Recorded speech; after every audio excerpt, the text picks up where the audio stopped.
May gumagawa na rito. He's aiming to take the principal examination. So, let us all welcome a very good friend of everybody, Sir Ronnie Padilla Lasiste. Yeah, hey. Six na siya. Okay. Kaya ba tayo bibigay siya? Thank you. Good afternoon po sa lahat. Good afternoon. Okay, so my assigned topic is about math matters. Engaging parents in students' learning. So, pasensya na kayo at matagal na yung concert ko eh. Tapos parang ngayon, kasi madali lang kasi yung topic ko. Pero hindi ko alam kung madali siya, pero sa implementation, ano kaya? Madali pa rin ba? How to engage parents? Paano ba? Mahirap yung sa pag-approach Ah, sa mahirap. parents. Mahirap minsan kasi hindi natin alam kung anong klaseng magulang siya. Paano natin siya i-approach? Ayun. So, based na po sa sa experience. 'Di ba? Ilan ba yung student natin? Madami, may Nakamarami na 40. 40. Hindi, 35 ka. 35 ang ano. No. Sabi daw nila, kung gaano katotoo ha, kung ilan to yung student daw natin, Ganon din kadami magulang. ganun din daw po kadaming Magulang. Concerns. Ayun, approaches, iba't ibang atake, strategies. Kasi iba-iba sila eh. Hindi natin pwede sila i-compare. Tama po ba? Yes. Ayun. What if sa magulang naman? Si times 2 na ngayon. Not in the community. Di ba po? Now, sabi dito, engaging parents and students learning. Question muna natin. Siyempre, bago muna tayo mag-approach, alamin muna natin kung ano klase ba, ano bang type sila. First, pwede natin itanong ito. Pero hindi totally na ito. Depende rin yan. Sample lang po ito. For example, pwede ba magbasa? Sino pwede?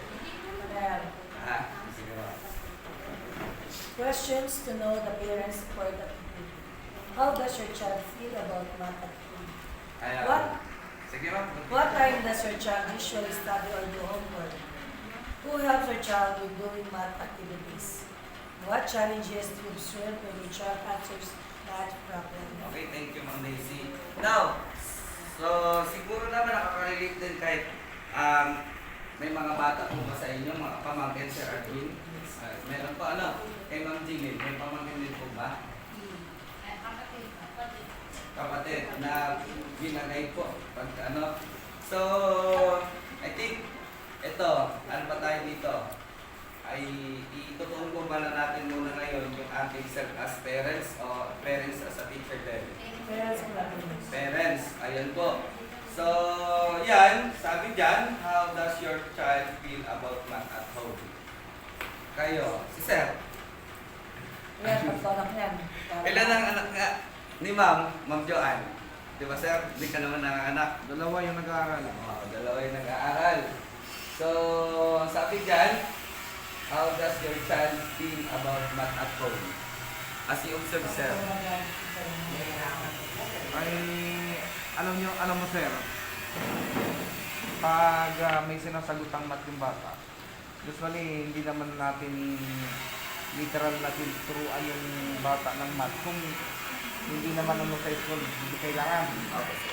Magtututor lang kayo pag kailangan doon. Pag bakasyon, hindi naman mahalos eh.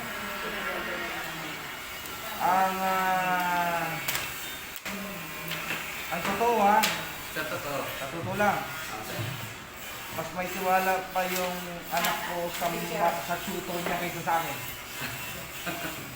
Nagdidebate kaming dalawa. Pero pag sa tutor niya, sumusunod siya. Ganon talaga. Kahit na ituro Kahit yung kahit shortcut, mat major tayo tatlo. ay, ganun na eh. Iba kasi ang anak sa, ano eh, iba yung May tao observation eh. ako dyan. Nahihirapan yung mga bata. Tapos, yung mga past experience ko sa mga pamangkin ko, halimbawa lang, yung magulang hindi rin nakapag-aral daw, high school na yung, halimbawa, elementary pa na yung magulang, tapos hindi rin alam. So, kung magtatanong yung bata sa magulang, ang sasagot ng magulang, hindi ko rin alam dahil hindi ko rin napag-aralan. Kaya, yun medyo mahirap talaga sa mga bata kung mathematics yung problema. Okay. Sa bahay. Doon pa lang sa question na to. Sige. Then share ko lang, Sige. parang napanood ko yan sa Showtime, Opo. nung sana ni Vice Candana, yung 400,000 ba yung laro na yan. May isang ano ba ito? teacher, may isang mananalo na sana. Magaling siya sa math, magaling siya sa math. Yes, ma'am. Ang problema yung tanong na hindi niya nasagot. Kasi ang katira niya, nung tinuturo, nung time daw na yung topic nila, wala si teacher, absent si teacher. Kaya hindi niya daw natuturo, ito magkaralan. Kaya, or 100,000 na sana, hindi niya rin nakuha kasi absent daw si teacher sa time na yun. Dahil pwede niya sa ano, sa Facebook, naman niya. Ganon. Okay. So, based dito sa question na to, dito natin malalaman kung dito natin, ano ba yung atake natin sa parents? How we encourage parents to engage in, teaching, especially sa math ko, Sir, are you referring sa parents na tulungan yung anak sa bahay pagdating sa math? yes po, engage po. Oo, usually alam naman natin na pag tayo nagpapa-PTA meeting, Opo. nakafocus tayo sa math, alam maikwento mo yung tungkol sa English. Opo.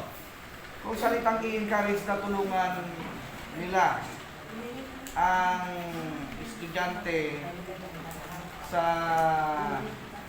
bahay, kung sa subject natin, usually nasa secondary level at kayo naman nasa senior.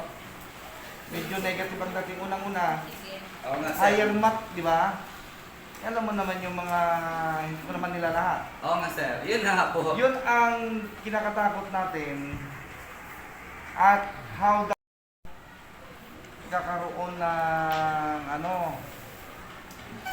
bagay nahihirapan kasi hindi sila makahingi ng tulong sa magulang kasi kilala nila magulang nila na medyo hindi nga rin na effective pagdating sa subject na yan. Yes, sir. Yun po ang naiintindihan ko yung mga magulang doon sa site na yun. Ganyan. Kaya nga po, di ba sabi ko una pa lang, madali lang kung topic ko, pero yung implementation. Okay, how we engage parents Alangan in namang student learning. alangan Paano namang ba? i-capacitate natin yung Ano magulang. mo na mayroon Oo, na sir. na-engage siya sa magulang. Ito Kasi na nga. sasagutin ko na lang, hindi ko lang tutunan niya na lang. Oo nga. Naka-grade 6 na Oo nga, ma'am. Ito na po. Pero based dito, for example, magtatanong lang muna tayo. Alamin natin yung kung mayroon ba. Ganito lang yan. Kung mayroon bang engagement or nothing. Wala talaga. Or pwede tayong magtanong or pwedeng quick survey. Ito yung mga quick survey natin. Napaka-specific kasi niyan sir eh. Nilagay mo kasi yung subject na math. Opo. Pero kung in general siguro sa ibang usually sa social sciences, maaaring makatulong. yung Oo nga, magulang. sir. Pero pagdating kasi sa math yan po, pero may mga suggested. So engaging parents in students' learning, sabi daw. Ito daw po, yung mga effective and practical schools-based strategies to engage parents in student learning. Specifically in mathematics for high school learners, the junior high and senior high. Number 1 daw po, what are those? Ito po. So, help parents understand the math their children are learning. So, maraming parents po, they want to help their child, di ba? Siyempre, sino pang hindi gusto tulungan natin yung ating mga anak. Pero, they feel intimidated. Medyo natatakot sila. Bakit? Bakit kaya? Lalo na dito sa sa atin, sa junior high at senior high. Bakit po kaya natatakot? Kasi nga, baka pag nagawa na yung anak niya, mali yung sagot. Ayun. Sino nagsagot niya, sabi yung magulang, syempre, yung pangalan na ang mistake doon, nakakuan. Oo nga. Ayun. Diba? Lalo na sa atin, higher math na tayo. Okay lang kung sa elementary, madali lang, diba sir? Mga ma'am, elementary. Addition lang, for fundamentals po yun. Pero kung tatanungin yung linear equation na yan, pero may mga suggested strategies po. Ito, I think ginagawa naman na natin. Una po, we should conduct math orientation for parents at the start of the school year. So, pwede siya pong face-to-face or online. Sa totoong buhay, nakapag-conduct po ba ng math orientation? Pero doon sa mga PTA lang po, sa PTA yun. Parents consultation. Umpisa math po, Ayun. In general po, na yun. Now, ayan, share a simple math curriculum guide explaining the key concept. Ano to? Ayun, key competencies per quarter. Dito po natin share yan. The real life application example sa algebra in budgeting, statistic in survey.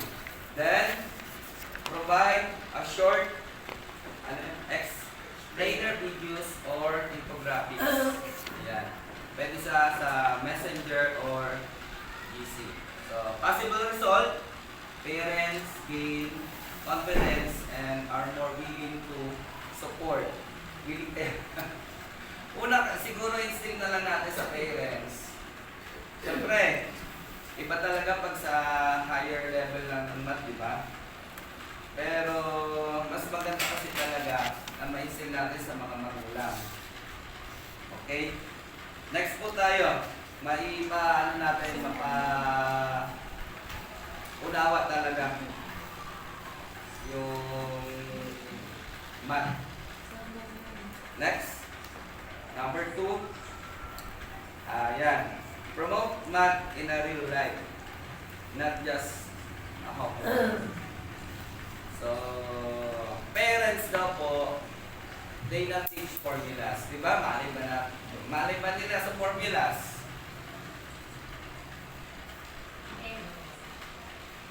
Pero, ayun, they guide them in application. Kaya nga po, a real life, just like ito po, yung sa home-based math activities. For example, budgeting household expense. So, in linear equation, pwede rin in terms of percentage. Okay? Sa measuring materials for home repair. Yan. Yan papasok po yung geometry. Kunyari, na walang paaring lamesa. Pwede, tuturuan mo ngayon magsukat gamit yung dudugtungan natin yung paanang lamesa. Then, double purpose na yun. Natuto na, apply pa sa Next, tracking daily allowance. Then, comparing mobile data plans. Doon papasok yung function and graphs. Then, teacher may send math at home class once a month. Okay? Number 3, use clear and consistent communication channels. Yan. So, group chat ng parents. Sino po dito may mga group chat ng parents?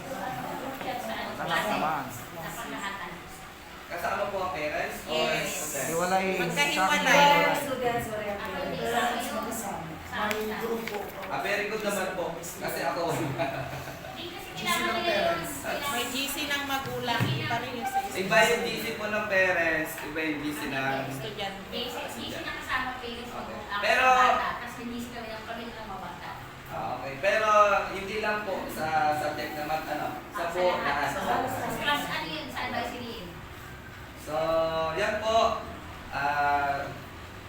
Yan po yung clear and consistent communication channels. Diyan po natin ipapadala yung ating mga pwede pong, ayan, we send weekly updates about the topic covered. Doon. Kung may na-miss man, kunyari, absent si student. Kung willing naman si parents na mag-explain, sa home na lang. Or, ayun, upcoming quizzes. Kung may mga discussion din doon sa PC, possible, makaka-advance na yung parents maituro sa estudyante, sa anak niya po. Simple tips, for example, ask your child to explain today's lesson. Then use positive messaging, not only reminders of low scores. Okay? So, ayun daw.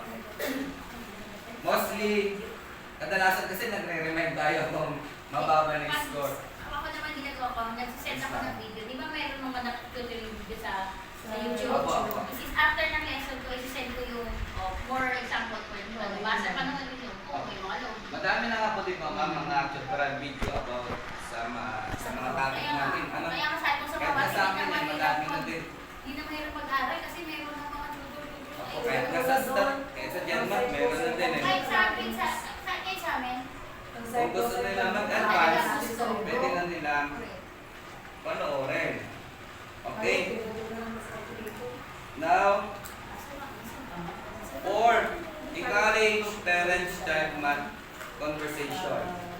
So, ayan.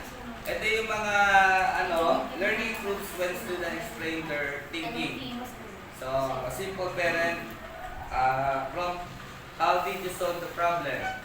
Itong mga possible question, dito malalaman yung pre-threaten, yun daw po yung metacognitive and confidence ng bata. Okay? Katulad ng mga question, yung mga attacking question na to kasi may follow-up question pa yan.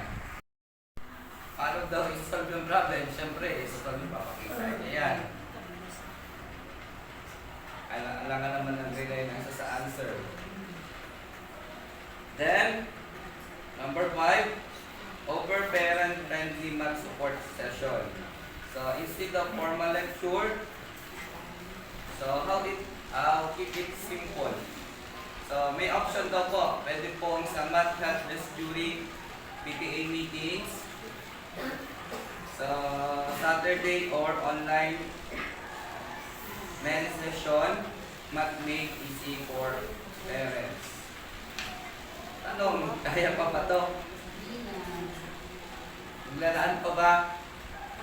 Kung wala kasi siguro trabaho na iba pa. Pero kung Saturday, parang na namin ito eh, family day na eh.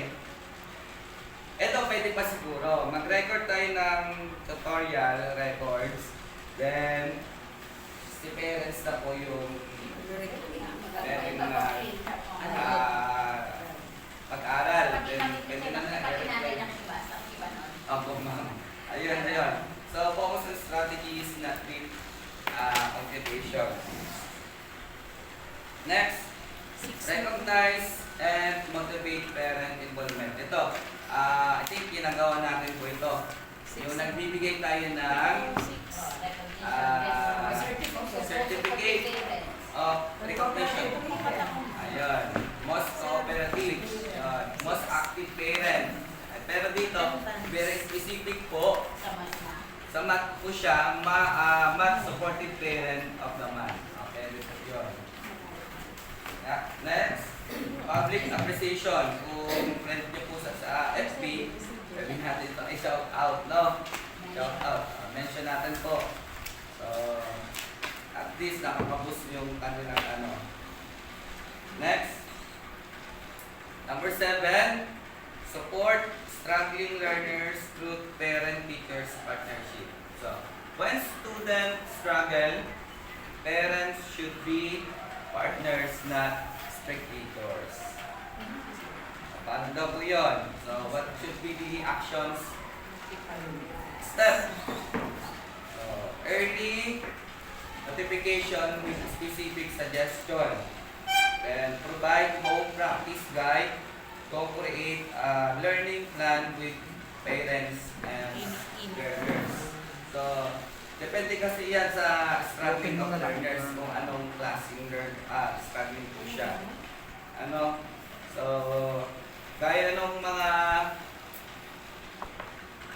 di ba may mga pinapatawag po tayo mga parents, lalo na yung mga, diyan papasok, siyempre, yung mga walang activity. Ano po yung mga pinapagawa ninyo pag mga walang activity? Kadalasan, pinapahabol. Ayan. With the parents, ako po kasi, lalo na yung may agreement talaga kami, may pinapipirmahan po ako, na agreement na dapat nila maihabol. Next tayo. So, respect parents, time and capacity. So, not all parents can a tutor. Totoo po yan. Kasi ang rason niyan, malay ko po dyan. Kaya nga kita pinaan. Kasi hindi ko kaya turuan. Di ba po, madali na yung topic ko pero in implementation, paano natin implement? Encourage parents. Yun nga, grade 1 nga ka natapos ko eh. Paano mo nang gagawin? Anong gagawin mo na doon? Okay? So, but all, sabi, we need to encourage daw po. Yun.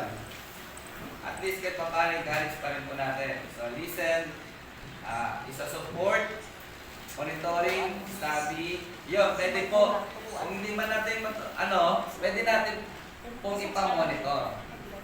Yung mga, Sabi sa mga nanay, hindi mo kung may sulat baga, kung nagpasok sa hindi. ayun, titignan natin kung baka cellphone na lang kasi yung, Kung may siya, may lecture siya, ibig sabihin pumasok siya, gumawa siya.